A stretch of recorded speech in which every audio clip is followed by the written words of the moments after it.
everyone. I am here today with Paul from Pack Mentality and Kev Deaves, the man shaman, to discuss all things mental health on the End of Stigma podcast. Nice one, Kev. Nice one, problem, boys. So, Kev, tell us about your interpretation of mental health, what it means to you, mate. Well, it's I was speaking about this the other day to people, right? Everyone's got mental health issues, right? Like the whole society has got mental health issues, and you get some people who set themselves up as the same person, and they're working with the insane person, but it's not really like that. The whole society is insane. And me included. I'm not excluding myself. Because I understand there's things at play, circuits at play within our minds that are way beyond our control or understanding.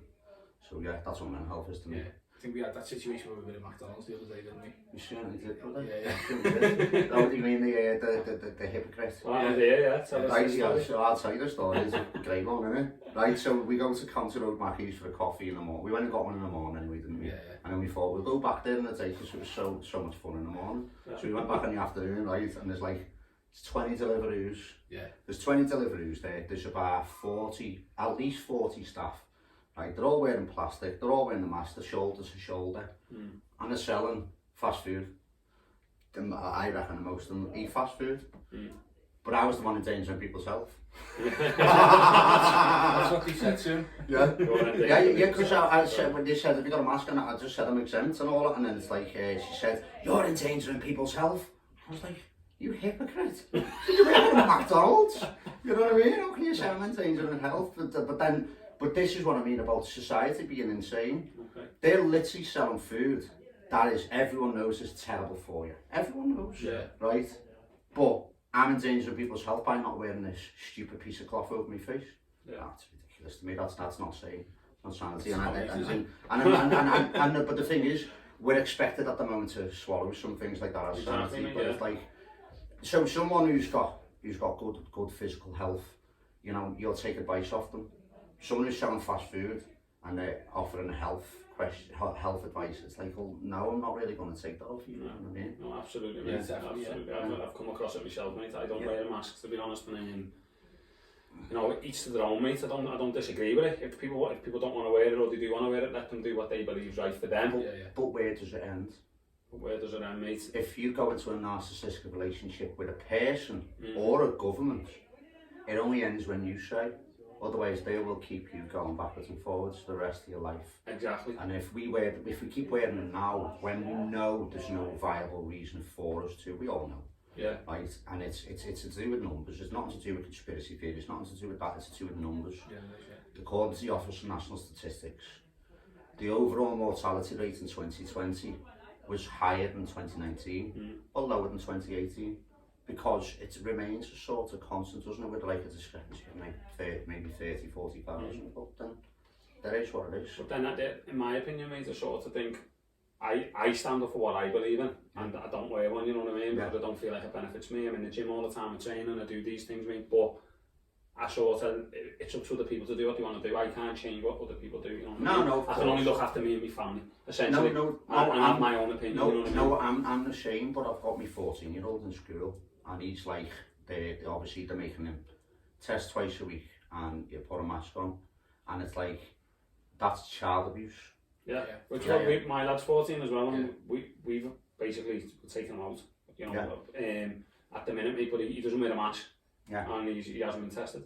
No. Which we've put that to the school, there's nothing wrong with him. It's not safe for him to come into school and we won't bring him in. If it is safe, we'll bring him in. But there's no legality behind it either. No, what it is everything that's being done at this moment is unlawful. And it's like, so why should people uphold the social contract if the government and the police aren't?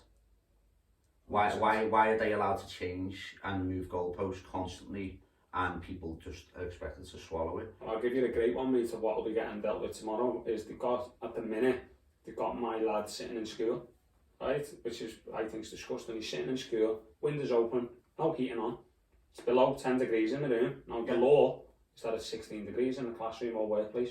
So they're breaking the law by doing it, which they'll find out You know what I mean? That's, for me, is putting kids more in danger by putting them in a cold climate without any heating on. Yeah. And they're opening all the windows to vent the room of COVID. Yeah. So that's sort of like, Well, you're biting your nose to spite your face. The whole lot of it, all the different things they're saying are designed to keep you safe. Okay, the best thing for your immune system is not to be ever going into fear. Because when we go into the fight or flight response, all non-essential systems shut down and all the energy gets conserved for you to either fight or run away. Yeah. When we go into negative emotions such as fear, we go into the fight or flight response. Exactly. So your immune system Shuts down, doesn't it? shuts down. Yeah. So you can wear all the masks you want, you can do whatever you want. If you're in fear, doesn't matter. Your immune system shuts down anyway. Yeah. It doesn't matter what you do. Yeah. And it's as simple as that. So that's about mental health for me. Because mental health is basically people getting taken into the fight or flight response. Yeah. And we get taken into the fight or flight response from thought alone. Yeah. You know what I mean? So that's mental health to me, is when you haven't processed a lot of things that have happened in your life. Yeah. The emotions will still be playing a part in your life now, 100%, mate, yeah. and make you repeat behaviours until you learn that you repeat behaviours. So you break the cycle. Yeah, until you break the cycle, mate, yeah. So, Kev, growing up, mate, how was your childhood and stuff like that? Oh, good, Yeah. good. Yeah, that's me. My mum and dad are legends, mate. Yeah. Yeah. Well, you speak quite, I spoke to your dad about me, to me, and speak quite highly about Yeah, well, I speak to my dad every single day, and he's just boss. He comes along to all the events, and he comes to yoga and meditation, breath work, and all sorts of different things. He's just up for it all, and you know what, right? It's good. It's dead nice because he's 69. He's 70 this month. Fair play. And he's just, but you know what he's done? Since I've started getting into the meditation and the yoga, he's done the same. Has he, yeah? Yeah, because my dad may be in his mid-50s, looks 70, wore glasses, and he didn't eat as well as he does now. And in the last few years, while I've been doing things, he's been he's been doing it as well. He's right. And he looks younger and feels younger now than he was when he was 50. And he did years ago. And then it will. That's, I mean, we're very, very, very lucky to have him. Yeah. And then my mum's legend as well, because I wouldn't even have the interest in books and everything that I used to have. Like, I wasn't a big fan of school, so I got off. I swear school at 13. Okay, mate. But my mum would buy me books. And I used to read a book a day, maybe 2 books a day sometimes, just nailing them. But she'd buy me like George Orwell and so scared the life out of me. Yeah. Very important to read. So when it obviously, mate, at the age of 13, you didn't really get on in school. You just didn't sort of. What was the sort of reasons for that? Do you think, Kev, for why sort of? I think it was just very insecure and that, you know. Yeah. I understand that now. I didn't understand it then. I just used to go into like withdraw and I'd always be daydreaming. And I was one of the smallest in the year, so you know it was more to do with that. It's more like I understand now. It's more a case of I was scared to go in that environment because like Lord of the Flies, wasn't it? Yeah, definitely, mate. So it's more to do with that. And then at home, like all I liked doing was reading. So I had books at home, so I was in the elements. I was happy. Was you the schooling yourself, basically? You could say that. Obviously, there's bits that are going to be missing, but how important are they? Well, exactly, mate. I've never used what was a good one? You had to learn things like the gross domestic product of Belgium. Yeah. We used it once. Yeah. You know what I mean? Yeah. So it's like. Did you find like in school, like when you were 13 and stuff, maybe was you getting into any fights, or was it bullyish or anything along that type of lines? Little bits and pieces, but not major. Like all the scraps and skirmishes we all sort of go to, don't we? Like I said, I was small and like, you know, obviously I had bits of trouble. I got like, you know, a couple of cracks and that off people and things like that, but nothing really worth getting upset about. So, obviously, from like 13, mate, did you go to college or anything like that, or? No. What did I do? At 16, I went to Bournemouth for a year. Yeah. And I went down with, you know Kev Madden, don't you? Yeah, Kev Madden, I went down there with my friend Kev, and we just basically got twatted for a year. if I went to work in a hotel originally, and as a pot wash, but then you know got into all sorts of other things in terms of like partying. Okay, mate. Yeah. And sort of good year. Good year, yeah. So the 12 months in Bournemouth, mate. What caused you to sort of? Where did you go after that? What was the sort of? Was there any plan of moving away from Bournemouth? Was there, or did you have to move away? Or? No, I had to move away. Okay. Yeah, he wanted me to. Yeah, you had to get out. get out of there. Sort Yeah, of thing. yeah. I got myself into a little bit of trouble and that one was down there, and basically, my dad ended up speaking to a policeman, and basically they agreed to drop charges about something if he came and picked me up. Okay. So your dad bailed you out? What's it called? He just come down and pick me up. Come and get this crazy scouser. Yeah, come and get this crazy, yeah. Come and get this lost scouser. No, but I had a good time down there, mate. Yeah. And so your dad come and picked you up, brought you back to the pool, mate. What went on from then? Them was just in and out of jobs, really, mate. Okay. Like I say, in and out of jobs, just not on very of much consequence between the ages of then and as you're getting older. It's just normal life, isn't it? What type of jobs were you doing, mate? I've been a chef. I was a chef in the Crown Plaza and I married and after a bit, and I did really enjoy that. But I'm one of them people who's had loads of different jobs, and I got sacked from most of them, I'll be honest with you.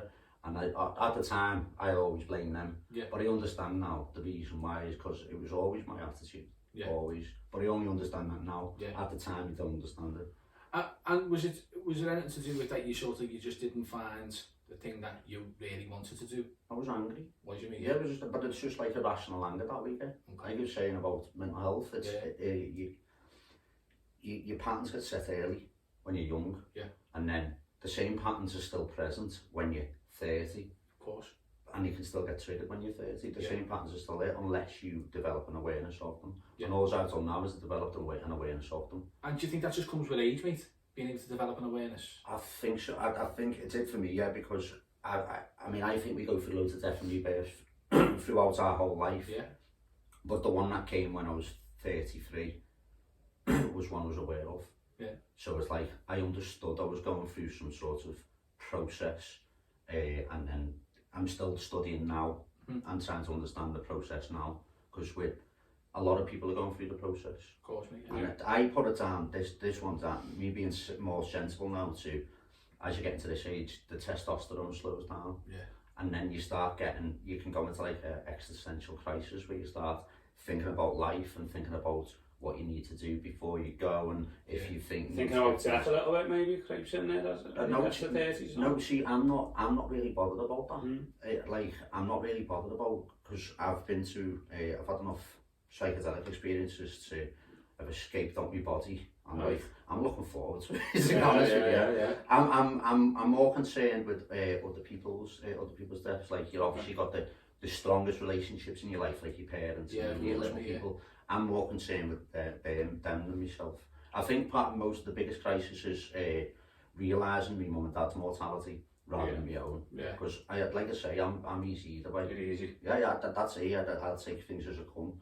But I just when you've known people that long, relationships that old, it's the emotion is very, very archetypal. It's it's deeply rooted, and it's powerful. Yeah. So what I've been doing for that, and I mean it probably sounds very morbid, but it probably sounds very morbid, right? But I meditate on the day. So like actually take myself as if it's happening. Okay. And then the emotional responses that come up within my body, process them. Okay. And then like if I think about the same thing again months later, I'll do the same thing again. And what I'm hoping is, like I'm really into Jordan Peterson. Okay. And what I'm hoping is by doing that, when the event comes, it lessens the impact. Yeah. Basically. Yeah. And that's the reason for doing it. Like I say, it seems morbid and grim, but people avoid thinking about it. And then it comes, and then it's a shock. That's what I mean, mate. Like in other parts of the world, it's celebrated, isn't it? Like when people die and stuff in the East, you know what I mean? Like they celebrate people's death, and in the West, and especially in this country, mate, people, like everyone's doing everything they can to not die. Yeah. You know what I mean? Which is great. People are trying to look after themselves, mate. But you've got people, like you say, they're going and eating Mackies, mate, but then they're preaching health to us. No. Do you know what I'm saying? And then the moaning or getting upset when some type of disease could come along, but they're shoveling crap food down their body all day, every day, and they're consuming the wrong television and things like that, mate, you know what I mean? Yeah. If you understand. Yeah. Definitely, mate. But pulling it back though, mate, as well too, obviously when you were angry and stuff, do you think that anger is just a natural thing within men? Or do you think that anger can be... No, it's within all humans. but it should be, the energy of it should be channeled in the right direction, shouldn't it? And that's like sort of where I'm trying to step in with some of the stuff I'm doing, mate, is I believe young men in this city and obviously all over the world, mate, they haven't really got direction and purpose for where they're going, so to channel them sort of archetypal energies that are deep rooted within us, you know what I mean? Obviously I study a little bit of Carl Jung, mate, I know you like him, so that's why I was made up when we were getting new one, mate. Yeah, I love Carl stuff like that, mate, yeah. It explains a lot, an awful lot. Yeah. Yeah, he helps me bridge the gap between Eastern spirituality and Western psychology. Yeah. Yeah, because he actually went to India and he studied the chakras and he studied the psychology of Kundalini yoga and things like that. So it's very easy to sort of use as a guide, especially when you're going within yourself. So like, do you know some of the things you see when you're in meditation, or you might do some heavy breath work or a psychedelic, and some of the things that you can encounter. Yeah. He's helped me understand why I'm encountering it. Yeah, what it is. Yeah, so he separated the human mind into 3 sections. So it was the conscious mind, the personal unconscious, which is these are the things that's within a person's mind that they're not aware of. Yeah. But then you've got the collective unconscious, and this is the home of the archetypes. Okay. And the archetypes are primordial ways of being. So imagine the symbols in the mind, the psychological symbols, they inform the behaviour of the organism. Yeah. But our evolution goes right the way back through the animal kingdom. Yeah. I was just been saying to Vicky, then the girl who's just left, every mammal on the planet can be traced back to this rat that lived at the end of the period of the dinosaurs. You know, the dinosaurs got wiped out 65 million years ago. There was just like a rat or like a shrew. It was the only mammal. And that's where every single mammal on the planet comes from. Everything's evolved from that. So do you know all the circuits that's within that? Yeah. They're within us. Right. So it's when we get taken into our fight or flight response, the conscious mind's gone, and you're just in your animal. And that's then when someone loses control, or they go into any other negative emotion, they're literally possessed by it. And you can see it when you see it and put it in terms, and then you look back at your own life, and then you look back at some of the reactions of other people, like, oh yeah, I can see that. Yeah. But that's like the animals come, so the consciousness, the divine consciousness is just not there anymore. Nice. And then it's like the full shadow gets in. Yeah. The shadow archetype. Yeah, the full shadow archetype. Yeah, heavy, isn't it? So, tell us about sort of, have you suffered with your mental health in the past, Kev? Is there any time where you thought that you sort of were struggling through sort of any point of your life really? Was it a specific point where you thought, oh yeah, what's going on here? From the age of 17 to the age of 33, but obviously most of the time then we don't understand our feelings, and I probably masked them out most of the time through drinking and getting Nirvana basically. Okay. Yeah. But then you understand now with retrospect, you understand that you were escaping reality and using them things as a medicine. As a mask, as a mask. Yeah, because we knew each other, didn't we, back then, Kev? We sort of both went to the same gym and stuff like that, mate, and I remember you back then, and you probably remember me. Yeah. But I remember you being... We were a little bit bigger, mate. And I remember both of us probably, mate, being very angry. Yeah. Very angry, very snarly, and, chest out, sort of, like, you wouldn't really let on to each other sometimes, but we'd do that with everyone. Yeah. You know what I mean? I remember seeing us, like, you'd pass each other, and you'd say hello, or it'd be always aggressive, mate, wouldn't it? Like, and everyone, you know what I mean? And everyone's walking around, like, with this major, like, warrior ego, I think, mate, you know what I mean? Yeah. Like, this unbalanced warrior that's just out of control. Yeah. And I feel like that's very prominent in this city, mate, but yeah, I remember them times from Cartini's, mate. Yeah, good. Good. Is he's still going as well? He's still going, mate, Carl, yeah. Still going, mate. Yeah, it is. So, did you go and seek any help, Kev, when you were sort of masking things, using the drinking of drugs, or did you just sort of play it out, and did you sort of then get to a point where you think, oh fuck this, I can't do it no more, or? Do you know what, right? Tried little bits and pieces, but do you know what, right? I didn't actually realise it was a problem until I tried to stop at 33. Okay, mate. So it's like, when you're just doing it, you're just drinking and partying, and it's just what everyone does. Yeah. But then it's like, okay, you want to stop this now, but then it's easier said than done, isn't it? Of course it is, mate, yeah. But then I understood that I didn't want to go down regular avenues. Yeah. Because, I mean, town's full of tents. It's quite clear that a lot of them avenues don't work. Yeah, of course, yeah, without a doubt, mate, yeah. So I got started meditating, got advised to start meditating, so started doing guided meditations, and the first one I ever done was asking for nothing and receiving everything, Okay. and it was exactly that. Was it, mate? Yeah, because what you're not expecting anything off this recording off YouTube, but then I started feeling emotions that I never felt before, and I started feeling them, some of them more painful emotions leave. Yeah. And then as they left, it made room for these good ones to move through, and I didn't even know it was possible to feel emotions like that. Yeah. So then you're hooked then, aren't you? Of course you You're hooked on it, sort of thing. Whereas now I don't touch anything now, really. I just, I just especially don't have a drink or it, and I haven't touched the other since 33. Yeah, that's a long time. That's fair play, mate. Yeah, well, and I haven't actually got any, since I did, I got close to a couple of times, and we get psychosis off it. Yeah. And that helped me rationalise why I had to get away from it. Yeah, because I was scared of staying that way. Yeah. Yeah, and it's that intense, that intense paranoia. Yeah. You can't even go out to your own garden for a shiggy. Yeah. That, and then I realised like I could be doing more damage to my mind here. So then it was like I need to get off it. And it's good that you had that sort of, call me to think like that, because some people don't, and some people keep on using, and do go into full-blown psychosis, which is then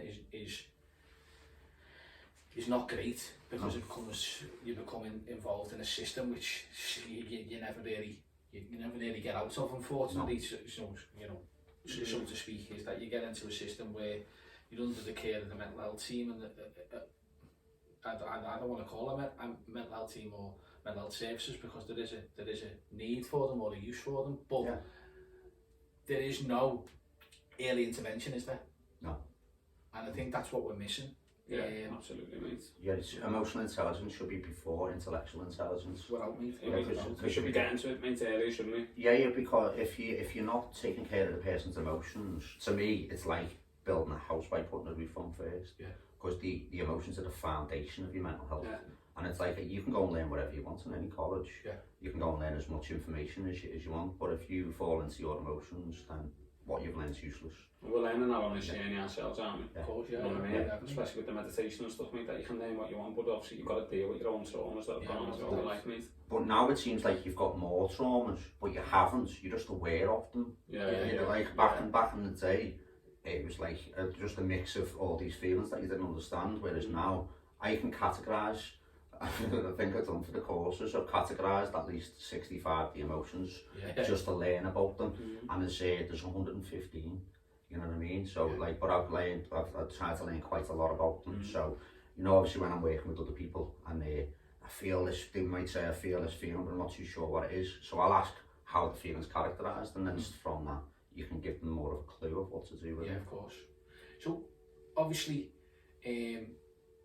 your journey from sort of the first sort of meditation that you did in regards to YouTube with the guided meditation, how did things sort of progress, and obviously what work did you do on yourself, Kev, to sort of get to where you are now, which is pretty roles reversed to what you sort of were doing, to how you're sort of basically helping people. Well, I never intended, I always intended this of like just for myself, if you know what I mean, because it was originally just like I needed other ways for me to go about life. So I went to learn, I went to get Reiki first, and then after I got Reiki I was very impressed, so I went to learn it. So it's more a case of I was doing it for myself, then it's become got to the point where I can use it, I can have this as a job now. So it's worked out all right, it worked out even better. You're doing some amazing things, mate, aren't you? Well, the thing is, you know yourself, it's you get the knowledge from the experience.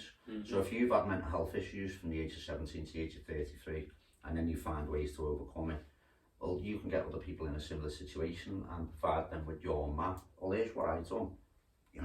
Maybe that's it. Especially being men in the city, mate, you know what I mean? I think that the men are crying out for stuff like this, stuff like you're doing, really do think it's going to help change the city, mate, to stop some of the work you're doing, so. Well, like you're saying, it's fun. Thank you, because you've done stuff with me, mate, as well. I'm sure you've done stuff with Jerry. It's fun work as well, though, isn't it? Doesn't feel like it, because you're giving back, aren't you? And it's something you love doing, mate. Well, since I actually got in touch... Inspirational, mate. Since I got in touch with my emotions, I really like people. Like, I didn't used to like people that much. I get You know what I mean? But it's Hated like, seeing someone you knew, you'd be like, oh shit. yeah, well, it's more a case of like, I didn't have any sort of, I was neutral about it, I just didn't really care. Okay. You know what I mean? And it's like, once my emotions switched on, you get the empathy then, don't you? So the empathy is what helps you realize, okay, sound, now this has happened to me, I understand what's happened with other people now. Yeah. And then it gives you that empathy to want to work with other people and help others out of that situation that you were in. Yeah, because I think sometimes we see people, don't we? And like we see other people, mate, and you know they might say hello, or they might be speaking, mate, or you know they look rude or they're snarly, but we don't know what's going on with that, do we? No. You know, we're so quick. We were speaking about it before, weren't we? We're so quick to judge other people, mate. Yeah. Without even acknowledging the fact of what they might actually be going through, you know what I mean? And then you're just projecting your own judgments onto them, mate. Yeah. So you know you need to turn the mirror back. Yes. No, that's a lesson to learn. Yeah. If you're seeing things that you're judging in people, then you're always going to find it in yourself. Own it. Yeah. You're always going to find it in yourself as well. Definitely. You know what I find difficult is that like when someone has a judgment on someone and they want to bring you into the opinion. Yeah, and like gossip. Yeah. And you don't want to do that. You don't want to be there because I'm at a stage where I'm trying to eradicate that. That type of behaviour. Yeah, I don't want to be involved in that. But I find that difficult because people want your opinion on it, and I'm like, I don't want to say that. Do you know what I mean? That's what I feel like. I don't want to. Tell them. So I've told a few people like by messaging and like in person when they're trying to get me involved. I was like, I don't really want to get involved in it. Yeah, that's it. It's not my place. No, it's not my place, and it's like, who am I to judge? Yeah, I'm just another human with faults. So it's like, I try my best as much as possible now not to judge. And then obviously we were talking about before, you see our shadows in other people. I'm quite aware of that now. So well, we mirrored each other, mate. Yeah. Yeah. You know, when we were younger, I'm sure we could mirror some stuff in each other, couldn't we? Yeah, definitely. Yeah, I think we've. It's knowledge you said. Yeah. I think you know, everyone's got like sort of things that sort of mirror image in certain regards to some way or another, and so it's relatable, isn't it? Yeah. It's I think that's sort of what makes a journey individual, but also it's easy to sort of relate to someone who's telling a story or telling the journey because you've lived some of it yourself. Exactly. Yeah. So with the work that you're doing, Kev, sort of obviously a lot of people know who you are anyway, mate, because you know you're quite well known for sort of what you do, and you know, like I said before, that you're quite inspirational. I've been on a couple of courses with you, I've had some sessions with you, and just feel that the work that you do is really beneficial, whether you're a practitioner, whether you're an individual looking for help with your mental health or what. Do you want to tell sort of people what you sort of work you do and what sort of courses that you've got on and where the name come from as well? Yeah. The name that's a nickname. The man shaman. Yeah, it's a nickname because because I guarded a lot of our mates, and like my good mates, I guarded quite a few of them on psychedelics. So they started calling me the guru or the shaman. So when it was what's it called? When it was, I just thought, oh yeah, throw that on. I love that name. Yeah, it's just sort of one of them things that stuck. Yeah, that's it. Yeah, I'm not. That's me. But that's me. And all my mates would call me all the time. So it's like, yeah, I know. I like it. I'm bored with Kev anyway. So we get anyone saying, "Hey, you the man shaman?" Oh God, yeah. But that's what. But do you know what I'd be really happy to be all advertised in a different way, if you know what I mean. Like, it'd be dead nice if like I had someone who just done it all for me and just sent the people to do the work. Oh yeah. But it's part and parcel sometimes, isn't it? Yeah, it is. Part and parcel. You know, like too much Instagram and all that. How did it come to doing that then, mate? Like Jay said, how did you come to doing the work you've done? Obviously you've done your own meditation, you've done your own journey, but then obviously you were talking about the mind shaman and stuff then. Yeah. And then you're delivering meditation courses. Because that doesn't start overnight, does it? No, this is something, you know, where did all this come from? All the meditations and that? We say the meditations and even getting into like, you know, the psychedelic side of things, mate, and holding space for people. Oh, do you know what, right? Oh, the holding space for people, that, like I say, that come about by accident, because I'd learned a lot about the Jungian psychology. people were asking me to sit with them for that reason. Okay. Because of that, because it's not so much, I'd understand a lot of what the person's seeing and be able to help them relate it to the life in some way. Because like I say, the symbols and dreams and symbols and visions, people just think that they're nothing, but they're very important. Very important. Yeah, because you know the things you're not conscious of. Your dreams reveal things that you're not conscious of. Yeah. So if you can learn to analyse them, and then, oh yeah, the panda. Panda. Yeah. Kung Fu Panda. Yeah, that's me, yeah. So then if you can learn to analyse the dreams and understand what the symbols are trying to say to you, yeah, you can get an idea of what your mind's trying to sort of. Okay, so when we're talking psychedelics then, Yeah. what psychedelics are we talking about? Just for obviously for the viewers so they know. Psilocybin mushrooms, dimethyltryptamine or DMT. Yeah. I felt out on a few ayahuasca ceremonies now. Brilliant. That's about all I've gathered people. I've gathered people with them. And are these all in like are they in the safe setting and stuff like that? Are the Yeah, they were all. everything's in the safe Yeah, setting? Obviously we've done a session together, mate, haven't we, Yeah. as well? We've done a DMT, but we've done two. Yeah. So I know they're in a safe setting, you know what I mean? You were unbelievable, mate, with me, so thank you for that. No, not a problem. But tell us more then about the psilocybin and stuff, mate, like them type of ceremonies, because I've never done one of them or... Have you had psilocybin before? I've had a microdose, so... Yeah, I've had a microdose. What's it called? Like I said before about the human mind. Yeah. There's loads we just don't understand. We can't even comprehend What's things going about on? the human mind. So when I've had mushrooms, right, for myself, I've gone in and tried to sort of remain as calm as possible, meditate. In fact, you get yourself set up for the meditation. Then an hour in, you can't meditate. I can't meditate. I get put through the ringer sometimes. Yeah, so it comes at you, doesn't it, strong? It comes at and you. And you're not really in control. Not At at that all. point, no. Not at all. Not at all. Well, actually, the last one, right? It kicked off, I was meditating, breathing, and then it kicked off, and then it was like, I would be honest, I wanted it to end. Yeah. Right. Yeah. And then so I lay down on the couch, and then I was the couch. I was gone. With everything. No, Yeah, you were just the couch. No, my body wasn't there. I was the couch. Right. And then as I tried to get up, I was in the ceiling. So my consciousness was bouncing all over the room. Okay. Right, and this happened for about 2.5, 3 hours until eventually it surrendered, and then it was just beautiful and bliss. So, It was worth the 3 hours of hell. yeah. Yeah, Because definitely. for the afterglow, if you like. Yeah, because it's doing work, and I'm 40. I'm 41 this year, so I've got bits of trauma from all sorts of different parts of my life. They're gonna have to come out at some point, and it's better than coming out in controlled conditions in my apartment on my own, without it coming out in any sort of destructive way. Like I sort of think, mate, we had a lot of it going on right now, a lot of people saying psychedelics and stuff like that. My opinion, mate, people need to respect them highly. Oh, yeah. I've learned that the hard way, and I think a lot of people need to learn it the hard way, mate. Yeah. To be done in a safe environment, Yeah. you know what I mean, completely safe, and you need to make sure you're in a good mental state before you do it, because you need the utmost respect because of what they can bring up. Yeah.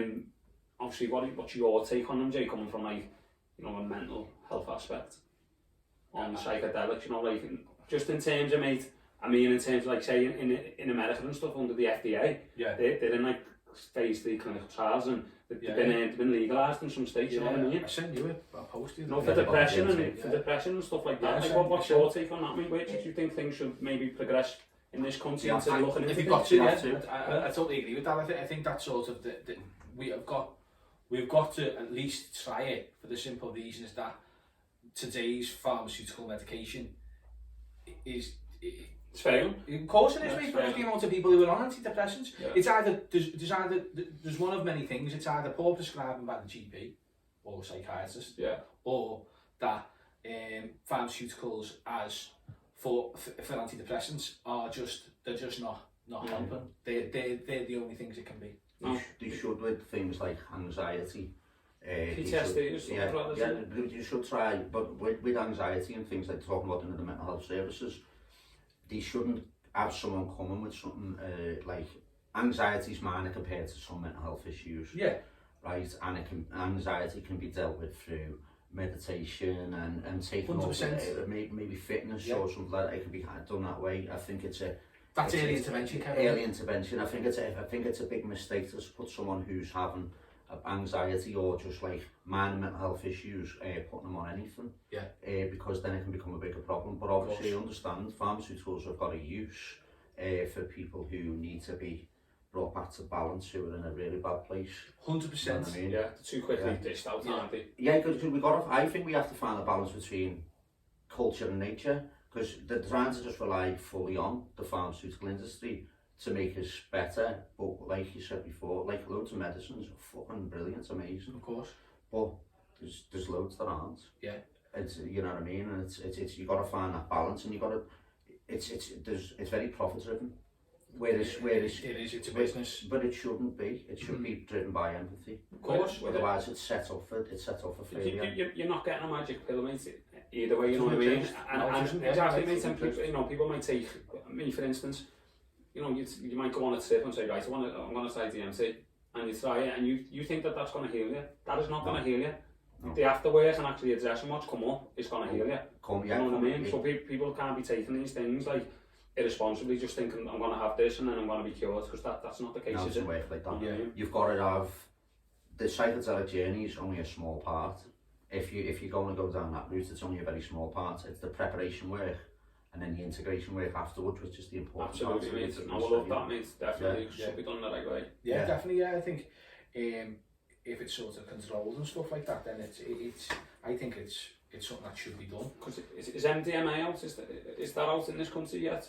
Like MDMA therapy, I'm pretty sure it is it's definitely out in America, where they're doing that to assist with stuff, aren't they? I'm sure it's been allowed. Do you know what MDMA originally got invented for? No. Marriage counselling.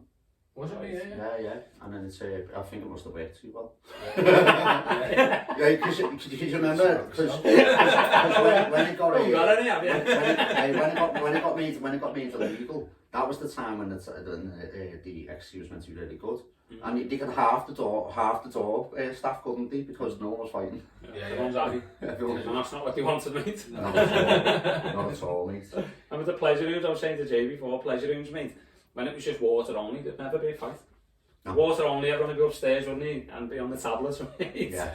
And it would be absolutely booming, wouldn't it? Yeah. Booming, mate, but no fights. When you brought the ale, mate, that's when I that ale coming in, mate? Flashed down the stairs in there. Remember them back doors up there? Like the fire exit doors, mate, the stairway? Yeah. You weren't coming back up there, was you? No.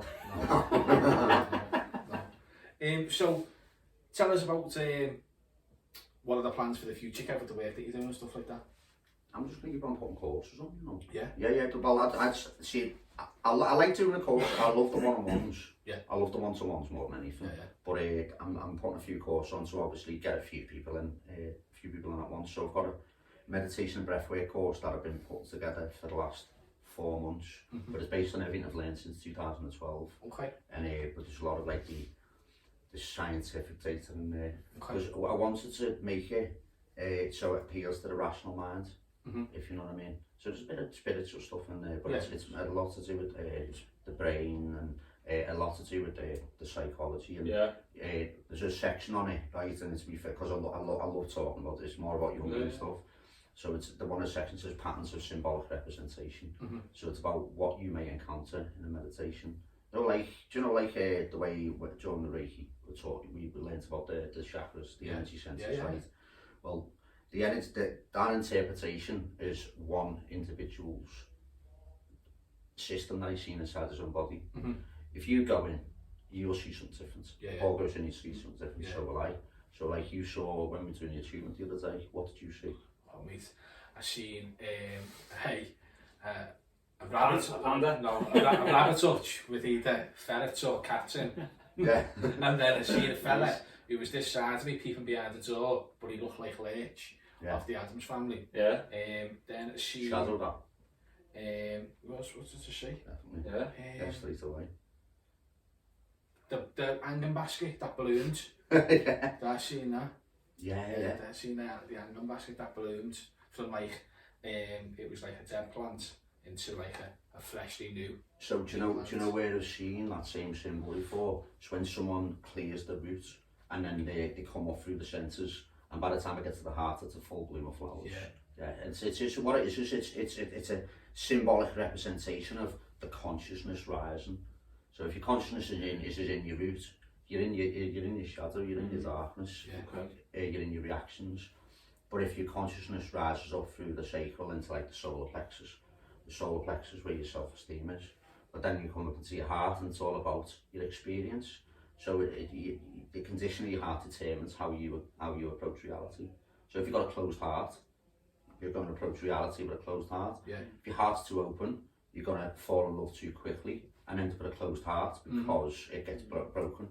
Whereas you want to really develop it. Yeah. So what I believe you're seeing there is you're seeing a symbolic representation of these different parts of the body going into balance. Yeah. Yeah. Because I seen it a dove, didn't I? Yeah. Which evolved into an eagle. Yeah. So the dove's white, isn't it? Yeah, was me. So normally you're going to get white things like white flags, white symbols, white owls in the brow centre. Yeah. It's associated with the colour white a lot of the time. Yeah. And then the eagle's to do with the crown. Yeah. Because an eagle flies above the storm. Yeah. The storm's down here. Yeah. But if the eagle's flying above it, he doesn't Yeah, it was feel the amazing, storm. mate. Yeah. Yeah, I was just like, that was something else, mate. It's nice, isn't it? Yeah. It's a nice Good way. experience, Yeah, it was. good experience, isn't it? Yeah. I remember my first one. Like I was saying before about, you were asking about the Reiki and my journey. My first Reiki session, because I was telling you earlier when you came in, wasn't I? So I went for my first one, dead sceptical. Because I'm still dead sceptical about stuff before I obviously experience it. I think it's the only way to approach things. So I was dead sceptical because I went in, prejudged the lady I went to see, and then I lay down for an hour, and like you say, when I got up, sprung out of there, and there was dead light on my feet. It felt amazing. And I was like, how is that possible when someone doesn't touch you? So then it was like, a proper pep in my head. But you've got it. But there was a level of belief there. What really for you? Yeah. But you just didn't want to see it because if you didn't believe it, then it wouldn't have worked. Yes, it's the same as anything. So say like when if you're walking through town, and you get one of them, the religious people comes over to you with one of his books. Yeah. You're not interested, are you? No. Because you haven't experienced what they've experienced through it. Yeah. And that's the reason for it. Yeah, you can have something intellectualised to you, or you can have the experience. Yeah. And until you've had the experience, you don't know. Yeah. You don't know at all. I got told loads of good things about going to get Reiki and that, and it was like, you're dead doubtful. Yeah. And then, got my eye wiped, didn't I just wish it was something I'd done fucking years ago, mate. Well, after that, so that's what got me into learning all the different things, because I realised I then might have found a way off everything. A way to get back to balance. So I went, not long after that, I went to learn Reiki off Pauline, and then I went to learn Reiki level 2, and then Reiki master, and I learned hypnotherapy, hypnobirthing, hypnogastric band, and NLP, EFT, all these other things I've done. And then I've taken them, and then I've made a lot of my own therapies out of the different techniques. So I've mixed NLP with knowledge of the energy centres, so then I can use the NLP to clear the energy centres quite quickly. So you have done a lot of your own work, Kev, really, mate. You fucking worked hard, mate, really. I only work. I work on myself every single day. I was lying down before I done that.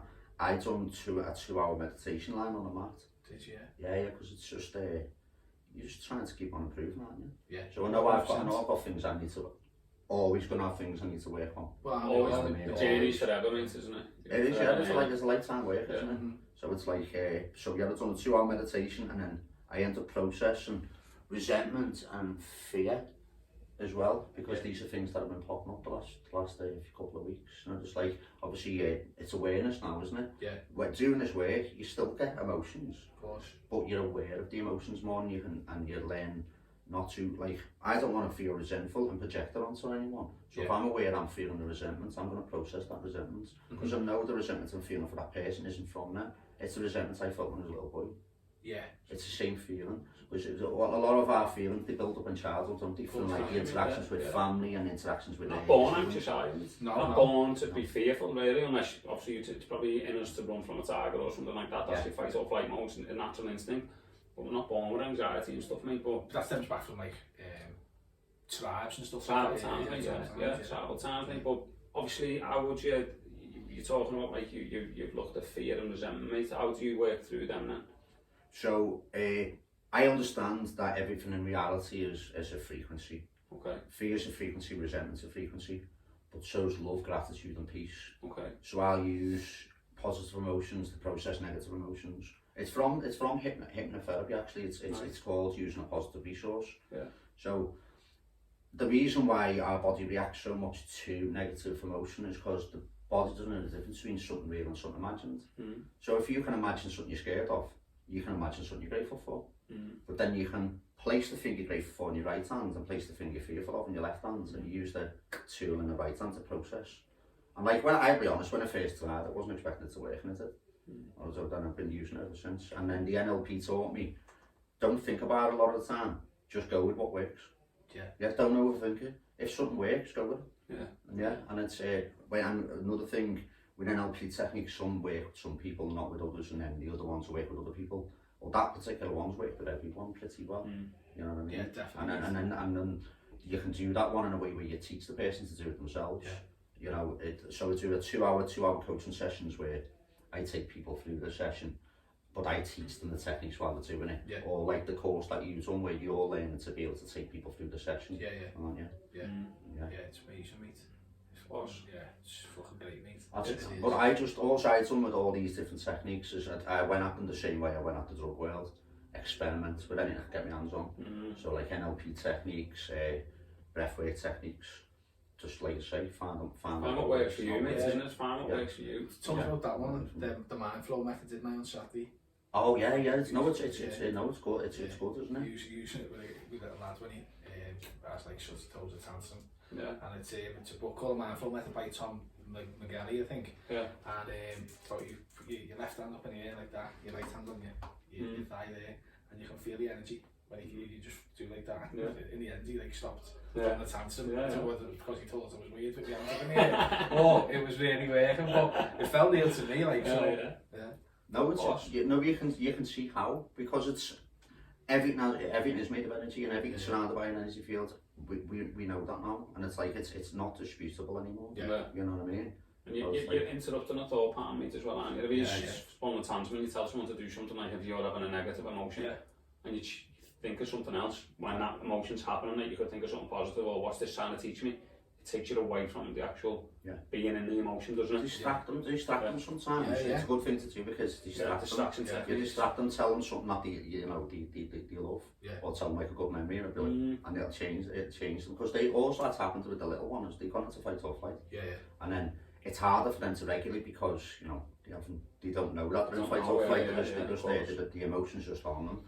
But I found with autumn, it's always been, I've never tried with autumn, I've always tried with autumn that like I won't react in any negative way. You just sort of, I'll try to pick it up and just sit with it. If I start breathing, then it's going to help her regulate it. 100%, that definitely works. Kids are our teachers, mate, I think. Oh yeah, kids teach us, you know what I mean, because we're sort of, we all know in here, we're conditioned to live a certain way and be a certain way, aren't we? But you don't see a kid like that. Most kids are happy, they're so present in what they're doing. You know what I mean? If they cry, or they have a fight with the mate in school, they're not thinking about it when they get home from school, mate, and think I'm going to kill him tomorrow. It's gone. It's completely gone. They're a gift from source. And they come brand new, glowing, because they've got a glow to them, haven't they? And then what we do is we teach them how to behave and stop glowing. Well, like you say, if they've learned, okay, sound, so that the baby's glowing, how do I get my glow back? And it's trying to find that out. Just don't take life too seriously, mate. Don't take life too seriously. No, there's no point. There's no point taking it too seriously. Like I say, we're not getting out to get along. No one to the journey, mate, whether you like it or not. That's all we've got one of the things that we've all got in common is that, we're going to exit the world. We have, mate, that's it. Anything else that you want to ask? No, I'm happy, mate. I'm happy. Anything else that you want to mention, Kev? Not that I can think of, mate. Or maybe courses. So I'm going to have a monthly meditation course, learning deeply about the breath and about different meditation techniques. A monthly Reiki course, Reiki level 1, and Reiki's a really good Japanese healing technique. Like I say, you learned it last week, and it's an amazing practice to learn. Like you don't have to necessarily use it on others. Even just using it for yourself. Was that a 1-day course? Did you say, Kev? Yeah, 2 days? one day course. Yeah. How many hours, mate? 8 hours. 8 hours. 8 hours. I sometimes do it, but like I'll do request 1-to-1 for Okay. people. You know what I mean? Yeah. But I'll probably reduce the hours then because you don't need the full 8 hours if it's one person. Right, You do it okay. in 4 or 5. Yeah, Amazing, and then, brother. and then the other one that you've done, the mind coaching meditation course. Yeah. So this course is really good for therapists and I've had a lot of Cambo practitioners and other like shamans come and learn this one because it's a good one to go alongside the work they're doing. Yeah. Because when you're working with Cambo, they call emotions illusions, which they are. Yeah. You know, Yeah. when you get up in the morning, if you're feeling sad, you're looking through the illusion of sadness. Yeah. The sadness isn't you, it's transcendent. You know what I mean? So it's like they learn to help people process them, and because of, like we were saying before, if they're going to be doing Cambo, they need to prepare and then they need to integrate afterwards. So these lads have done it so they can offer the both services. Right. Yeah. Afterwards, so we do camo and we'll integrate. Yeah, before service and after service, yeah. Yeah. Because like, anytime you learn anything, it could be Reiki, it could be, you could have a psychedelic journey, you're going to have an ego death. Or, you know, you're going to encounter one. But then it's like, you need to be able to reconstruct your ego in a healthy way. When people say, oh, I haven't got an ego, that's not possible. You wouldn't be here, would you? No, you wouldn't be here. Or you wouldn't be here in the mind state that you're in anyway. No, because the ego can be your friends or it can be your worst enemy. Yeah. It's only time to keep you safe, essentially, isn't it? It's only time to keep you safe and you need to navigate reality, but you need to rebuild it. If you rebuild it in a healthier manner with new habits, new programs, you're going to live a more happier, balanced life. Right, yeah. Amazing, brother. Yeah. Nice. Bruce. Nice Right, one. fair, mate. Cheers, Jed. Mate, nice one. Sorry, Bruce. Right, lad. Oh,